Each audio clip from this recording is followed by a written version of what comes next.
আসসালামু আলাইকুম, শুভ সকাল। আমি আপনাদের বোন মোমেনা দিনকাল থেকে মোমেনা বলছি। আপনারা সবাই কেমন আছেন? আলহামদুলিল্লাহ, আমরা সবাই ভালো আছি। আপনার পৃথিবীর যে প্রান্ত থেকে আমার ভিডিওগুলো দেখতেছেন তাদেরকে জানাই অসংখ্য অসংখ্য ধন্যবাদ। আল্লাহ আপনাদের মাঝে আমাকে হাজির করছে, তার জন্য শুকরিয়া। যে যেখান থেকে বসে আমার ভিডিওগুলো দেখতে বসে গেছেন, প্লিজ একটা লাইক দিয়ে বসেন।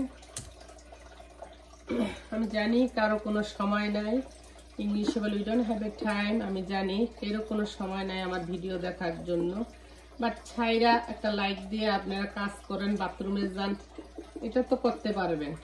বিনা পয়সা আপনারা একজনের একটা উপকার করতে বললেন, দিনের ভিতরে একটা ভালো কাজ করে দিলেন, তাই না আপু? আর যারা বাইরে দূর দূরান্তে থাকেন, লং ড্রাইভে যাবেন, তখন মোমেনার দিনকাল ঘুম আসতে গেলে মোমেনার দিনকাল ছাইরা দিবেন, দেখবেন ঘুম টুম সব চলে যাবে। একটু ক্লিন করতে বসছি। ক্লিন অবশ্য আপনাদেরকে দেখানো হয় না, কারণ আমি ঠিক মতো ক্যামেরা ধরতে পারি না, সেই জন্য রান্নাঘরেই বেশি টাইম যায়।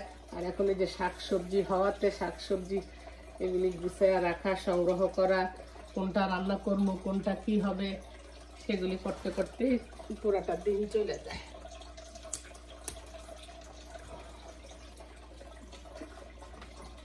সব দেশেই ধুলা আছে গো, সব দেশেই সবকিছু আছে।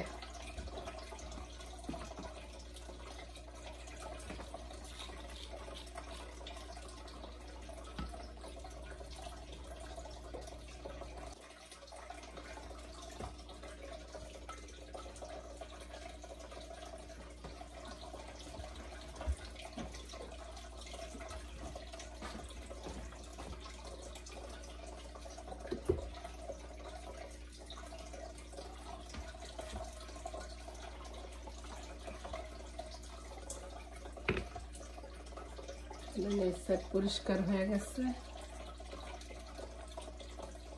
চলেন এবার মাছের অ্যাকোয়ারিয়ামটা একটু ক্লিন করি, অন্যান্য জিনিসগুলো ক্লিন করি আজকে। এখানে মাছের অ্যাকোয়ারিয়ামটা আমি পরিষ্কার করে নিচ্ছি, এখন একটু পানি ফিল আপ করে দিতেছি।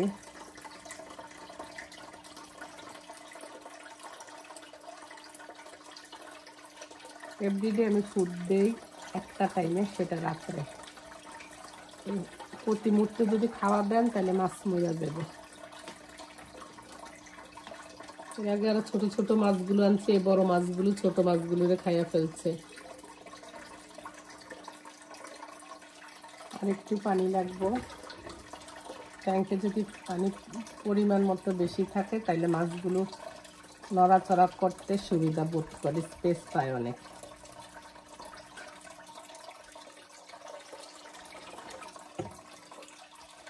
আগে প্রতি সপ্তাহে 1 মাস পর পরই ক্লিন করি। আর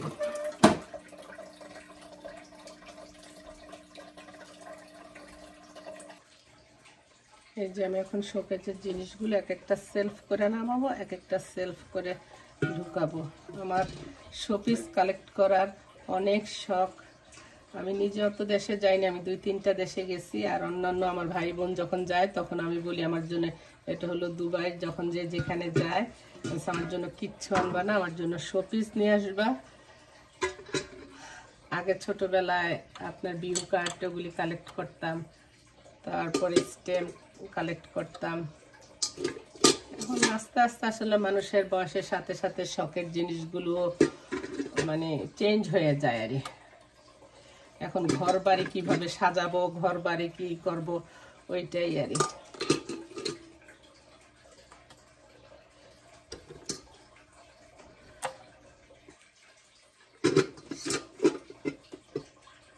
অফ ক্যামেরাতে আমি সবগুলো সেলফ ক্লিন করে নিচ্ছি। যদি আপনাদেরকে দেখাইতে যাই তাহলে অনেক সময় লাগবে, সেই জন্য আমি অফ ক্যামেরাতে সব কিছু প্রতিটা সেলফের একটা একটা সেলফ নামাইছি, এক একটা সেলফ করে গুছাইছি। এগুলি বিভিন্ন স্টেটের আছে, তারপরে বিভিন্ন দেশের আছে। এখন তো আমি যাইটাই না, কোথাও ঘুরি না। এখন আমার ছেলের বউ যায়, যখনই যেখানে যায় জানে শাশুড়ি এগুলি পছন্দ করে নিয়ে আসে।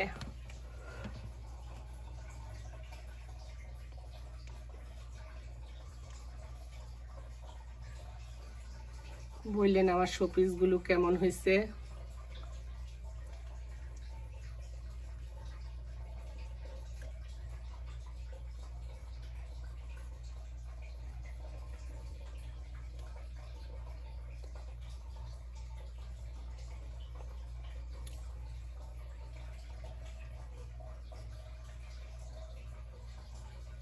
যাই এখন অন্যান্য জিনিসগুলো গুছাই। আজকে আমি ক্লিনিকে নামছি, রান্না বান্না বেশি নাই দেখা।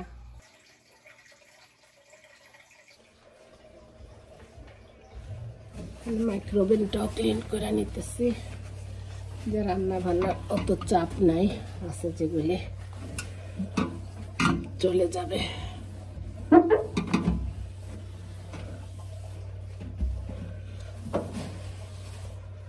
আমি দেখে না যত্ন করে ইয়া করে, আমার হাতে কিন্তু সত্যি সত্যি নিজেরটা নিজের তারিফ করলাম, জিনিসপত্র সহজে ভাঙ্গি না, সহজে আমার হাতে নষ্ট হয় খুব কম।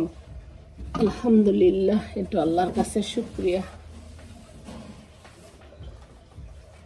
এই দেশে কোন বুচ্চা এই চুলার উপরে ওভেন দেয় আমি বুঝি না।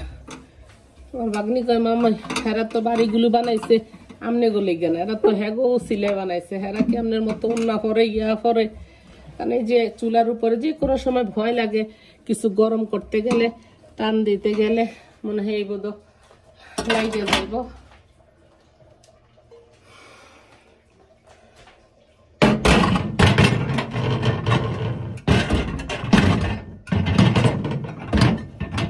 আল্লাহ নাই খাপের খাপ লাগে গেছে। মমতাজের বাপ কেউ যেন ভুলো সাদা ক্যাবিনেট যেন চুজ না করে। সাদা ক্যাবিনেট হইলে দেখতে সুন্দর, বাট এগুলি ক্লিন রাখাটা অনেক কষ্টকর। আর আমি তো এখানেই রান্না করি, আমার তো আর গ্যারেজ নাই ওই গ্যারেজে বসে রান্না করব, তাইলে আর মানে ঘরের কিচেনে কোনো অপরিষ্কার থাকে। কি কইতে কি কই গো বোন, বুড়ো হয়ে গেছি, কিছু মনে করেন না আপুরা, অত সময় উল্টা পাল্টা কথাবার্তি কই।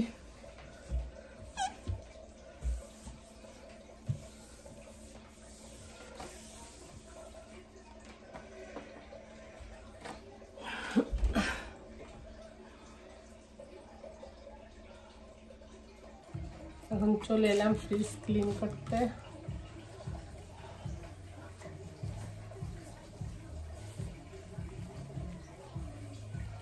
ঘরের মধ্যে সবার দরকার।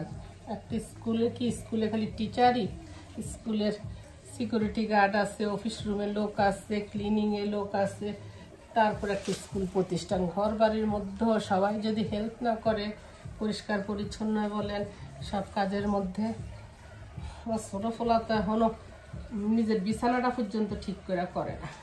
বড় ছেলে এরকম ছিল, আলহামদুলিল্লাহ এখন এত কাজকর্ম করতে পারে, বউ দেখে সব শিখে নিছে, তাই না? ছোটটার লেগে ভালো মেয়ে পাইলে না,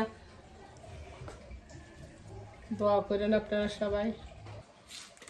চলে এলাম ডাইনিং টেবিলটা সব কিছু উঠায় পরিষ্কার করার জন্য। ওই আগে একটা টিভি ছিল, সবাই মিলে একটা টিভি, ভাই বোন যারা আইতো, কাজের লোক টোক, নাটক হোক, শুক্রবার হইলে ছবি হইতো, কি মজা করে সবাই মিলে দেখতাম, রাইট? এখন তো যে যার ঘরে যে যার রুমে টিভি দেখাতে বোধ সবাই ভুলেই গেছে, যে যার মতো ফোন টিপতে থাকে, কারোর সাথে কারো রিলেশন নাই, কারোর সাথে কোনো কিছু নাই, লজ্জা শরম বলতো না। আগে আমরা একটা ব্রা রৌদ্র দিতাম, ভাই আছে বাবা আছে, সেই জামার নিচে নিচে কইরা, এখন ডাইরেক্ট পোলা মায়ের লগে এই সমস্ত কথাও আলাপ করে, এত ফ্রি হয়ে গেছে দেশ।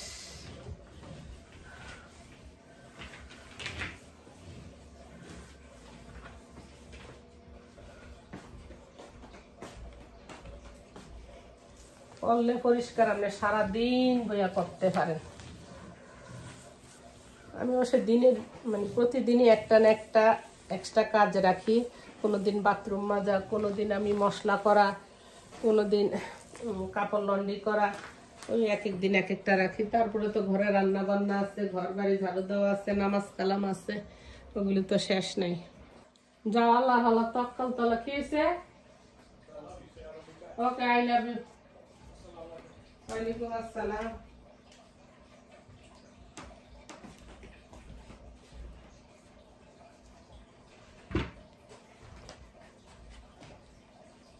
সাবধানে যাই। ওকে ওকে, আমি লাগাবো, যাও। মোর হাতের কাজ সেটা নেই।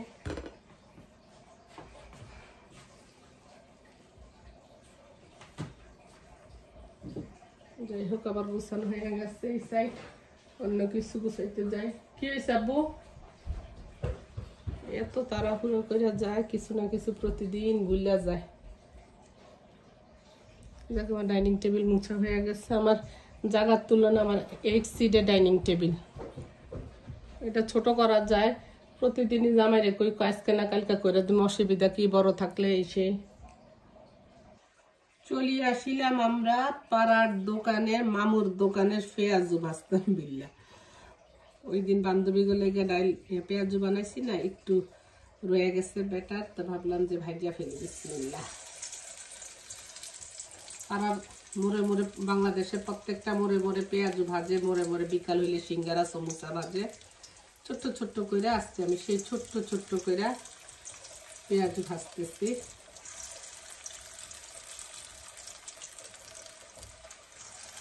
ক্লিন করে টায়ার্ড হয়ে গেছে আজকে।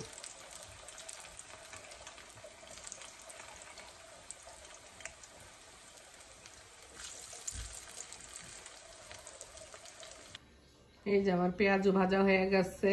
দর্শক, আপনি সাক্ষী থাকেন। বান্ধবী, এই যে তোমার বিস্কিট নিয়ে নিছি, তোমার দুবাইয়ের ক্যান্ডি নিয়ে নিছি আমি রাত্রে ডিনারের জন্য। তো ঠিক আছে দর্শক, ভালো থাকেন, সুস্থ থাকেন, নিরাপদে থাকেন। ইনশাল্লাহ নেক্সট ভিডিওতে দেখা হবে, কথা হবে। আল্লাহ হাফেজ, আসসালামু আলাইকুম, শুভরাত্রি।